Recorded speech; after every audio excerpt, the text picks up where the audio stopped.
Welcome to the program, Global Weekly News, serial number 91. First, Israel is starving Palestinians. UN agencies have repeatedly condemned Israel's refusal to expedite the process of aid delivery to Gaza, which has been under siege by Israel for nearly 6 months. Israel has deliberately slowed the flow of aid to Gaza with hundreds of trucks stranded on the Egyptian side of the Rafah border at a time when 25 Palestinian children have died of malnutrition. According to the latest alerts issued by the Integrated Food Security Phase Classification (IPC) on 18th March, most of northern Gaza would move into the category 5, indicating the highest stage of food insecurity or catastrophic levels of hunger. Palestinian households would face an extreme lack of food and extremely critical levels of acute malnutrition. The IPC, Integrated Food Security Phase Classification, the IPC has assessed that the region, which continues to face Israeli bombing and ground offensive, already faces Category 4 levels of malnutrition. United Nations Refugees Welfare Association has already confirmed that 1 in 3 children in northern Gaza is malnourished. The head of UNRWA, United Nations Refugee Welfare Association, the head of it, Philippe Lazzarini, was denied entry to Gaza by Israeli authorities. In a post on X, that is a former Twitter, Lazzarini wrote, "This man-made starvation under our watch is a stain on our collective humanity. Too much time has been wasted. All land crossings must open now. Famine can be arrested with the political will." The United Nations Refugee Welfare Association head also noted that over 11 lakh people in Gaza face 5 levels of starvation. UN Children Fund UNICEF stated that thousands of Palestinian children in Gaza are so malnourished that they do not have enough energy to cry even. Beth Beckdahl, Deputy Director General of the UN Food and Agriculture Organization, FAO, told the press that almost half of the total population of Gaza is at the acute levels of malnutrition and at the risk of ultimately death. Over 13,000 Palestinian children have been killed in the Israeli war on Gaza, which began on 7th October 2023. Israel has restricted the entry of the aid through land borders using different kinds of excuses. For example, presence of scissors in the aid boxes or alleged overcrowding of Palestinians at aid distribution centers, among others. Comrades, now we are in Africa.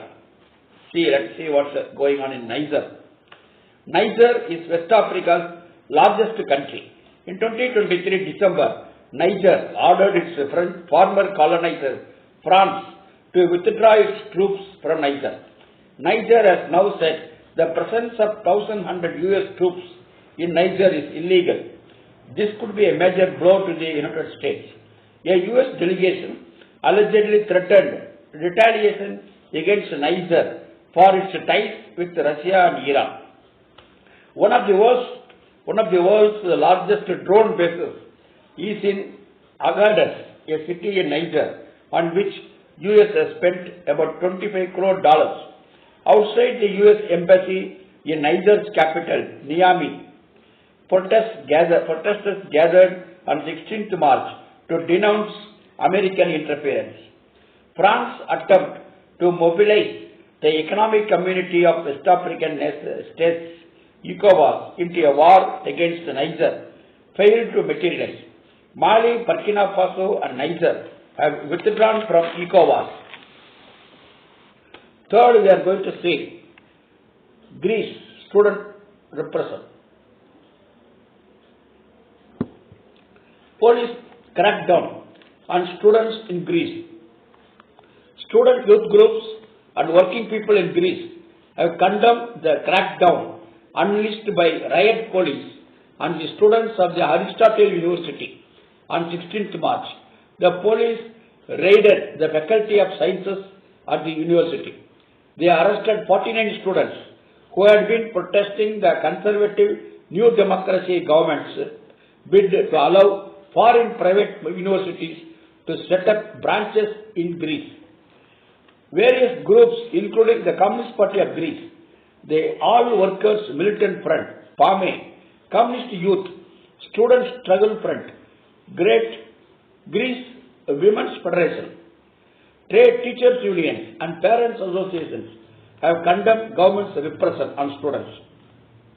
Students' associations have been occupying universities across the country, demanding the government withdraw the bill introduced to allow the establishment of private universities in Greece. The students said that the entry of private universities will lead to a two-tier system in higher education. They argue that private universities will be unaffordable and inaccessible for students from lower income households and will downgrade the merit and value of the degrees offered by public institutions. Prime Minister of Greece has tried to justify the police crackdown on students by stating that the government does not tolerate lawlessness in universities. Communist Youth of Greece condemns the government for considering student protests as criminal actions.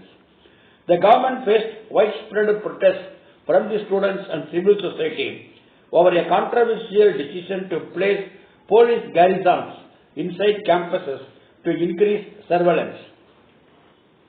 Comrades, next we are going to see joint naval exercise by China, Russia and Iran. Iran, China and Russia carried out a naval exercise in the Gulf of Oman from March 12 to 15. The drill, named as the Marine Security Belt 2024, encompassed an area of 6,600 square miles. Azerbaijan, Kazakhstan, Oman, Pakistan and South Africa were official observers of the action. The naval exercise had the goal of strengthening maritime cooperation and safeguarding peace and stability, as stated by the Chinese Defense Ministry. Iran's admiral stated that the three nations operation was also meant to confront piracy and terrorism, support humanitarian activities and the exchange of information in the field of rescue. The Marine Security Belt 2024 involved more than 20 ships. The three countries had carried out three other similar exercises since 2019. The location of the exercise is noteworthy. The Gulf of Oman is in the northern part of the Indian Ocean. It leads into the Strait of Hormuz. The Strait of Hormuz connects the Gulf of Oman to the Persian Gulf. At its narrowest point, it is only 21 miles wide, of which only 6 miles are navigable. As much as 21% of the world's oil shipped through the Strait of Hormuz. For this reason, the strait is of strategic geopolitical importance. Traditional naval exercises of the kind Iran, China and Russia just carried out is another challenge to US naval dominance. This naval drill sends a message to the US that it does not own the waters of the region. Comrades, we all know about the familiarity of TikTok. Well, United States dead set on banning TikTok. On March 13, US House of Representatives acted far quicker than usual in passing a bill that would force the Chinese parent company of TikTok, ByteDance, to sell the video sharing app to a US company or be banned in the US. The bill was passed by an overwhelming majority of 352 in favor and 65 against. The bill is now in the Senate, after which it passed. Biden has vowed to sign it into law. For years, the widespread popularity of Chinese-owned TikTok among people in the US. This is not the first time that the government has tried to ban TikTok. In 2020, amidst a mass protest movement that had just ignited after the killing of George Floyd. Trump signed an executive order to ban the app, similar to the current bill. The order was stalled after a challenge in the federal court. At the time, videos from the mass protests across the country were drawing millions of viewers. The chief accusation against TikTok is the parent company ByteDance, the Chinese company, could be forced by the Communist Party of China to hand over the data of TikTok users or engage in operations to control public opinion. TikTok claimed to have never shared US user data with the Chinese government. The Palestinian solidarity movement has drawn the masses in the last 6 months in the United States. Some are linking the videos of the solidarity movement shared in TikTok with lawmakers' attempts to shut it down. According to the Palestinian youth movement, the shift among youth in favor of Palestine did not start because of TikTok. Instead, it started because of the actual mobilizations into the streets. Comrades, now we are going to see about the significance of Paris Commune. 18th March, we remember the revolutionary Paris Commune, a historic moment that gave the world a glimpse of proletarian socialism in action. The Paris Commune began one of history's first attempts by the working class to seize power and build socialism.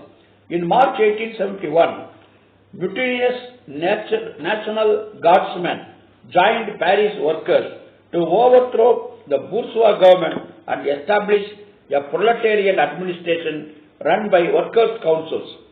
During the 2 months' rule, the communists created councils, gave factory control to workers, provided free education, and granted equal rights to immigrants. The Commune's bold vision of a cooperative, classless society rocked the capitalist world. It was eventually crushed in a massacre of 30,000 revolutionaries. Karl Marx saw the Commune as the first example of how the working class could smash the capitalist state and reorganize society in its own class interest. The Commune became an enduring inspiration for Marxists globally. Its heroic experience showed the working class revolutionary capacity when organized and conscious. Comrades, next we are going to look at Syria. The United States and its European allies issued a joint statement on the occasion of the 13th anniversary of war in Syria. The statement expressed concern over the suffering of Syrians and blamed the Bashar al-Assad government while remaining silent about their own role in perpetuating their suffering. The US and its allies tried to completely wash their hands off the war, in which over 5 lakh Syrians have been killed and more than half of its pre-war population displaced. The war had made nearly 70 lakh Syrian refugees across the region. The UNICEF claims that nearly half of all school-going age children, 55 lakhs in the country, are out of school today. Nearly 75 lakh Syrian children are in need of humanitarian assistance. It claims that nearly 6.5 lakh children under the age of 5 are very much malnourished. 6,000 died due to earthquake last year. Infrastructure also got damaged. Syria's foreign minister condemned the Western countries which aim to divert the attention from real causes of the problems Syrians are facing. The US and its regional and European allies were responsible for providing military and financial support to groups which tried to overthrow the Assad government in 2011, prompting the war. The direct military support provided by the US and its allies in the region aided the extremist elements in the region and gave birth to ISIS in 2014, prolonging and intensifying the war. Citing human rights violations, the US and its allies imposed unilateral sanctions on Syria after failing to overthrow the Assad regime. The unilateral sanctions deemed illegal as per the UN Charter have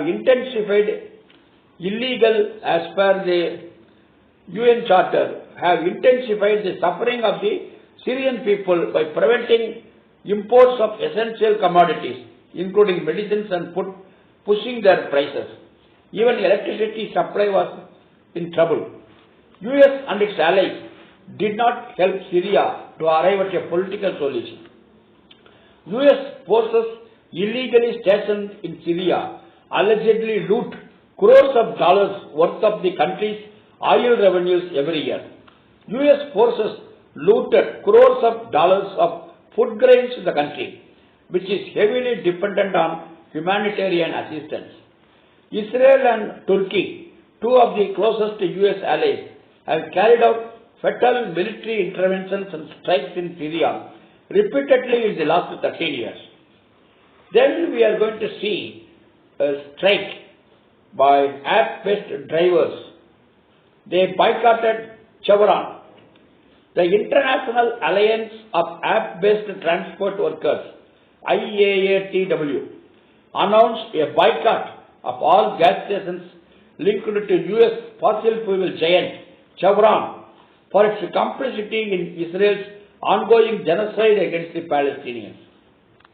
The IAATW represents over 1 lakh drivers and couriers across 6 continents in countries including Ghana, Nigeria, South Africa, Mexico, Chile, Panama, Costa Rica, Uruguay, Argentina, the US, the UK, Canada, Sri Lanka, India, Indonesia, Cambodia, Malaysia, Bangladesh, Australia and France.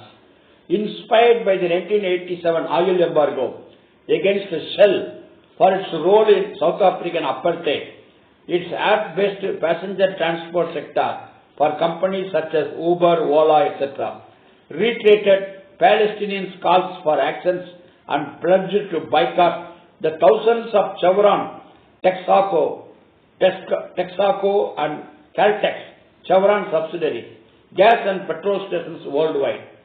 The alliance took this decision as per the call from more than 30 Palestinian trade unions.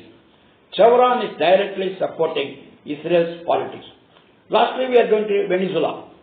25 years after Hugo Chavez took office as president in Venezuela and began the Bolivarian Revolution in Venezuela, US officials have still not tired of dreaming up new plots to overthrow the government. 5 years ago, following the last presidential election, US attempted to install Juan Guaido, a politician most Venezuelans had never heard of, as the country's head of state. And now, with the next presidential election officially set for July 28, the Biden administration is gearing up for the biggest regime change. Venezuela has long been a target for US intervention because of its efforts to build an alternative model to the neoliberal capitalism pushed by institutions like the IMF and World Bank. Under the leadership of Chavez, the Bolivarian Revolution in Venezuela puts forward a new model that emphasizes using the country's resources, such as its oil revenue, to fund crucial missions. These then guarantee rights such as education, food, housing, transportation, culture and sports to historically excluded majorities. President Nicolas Maduro is running for re-election as the candidate of the United Socialist Party of Venezuela. The specifics of how the electoral process will be carried out, etc., were outlined in an agreement signed on February 28. The agreement was the product of dialogue among over 150 political and social organizations. That's all this week, Global Weekly News, serial number 91. See you next week with Global Weekly News 92. Until then, La Salam. Thank you.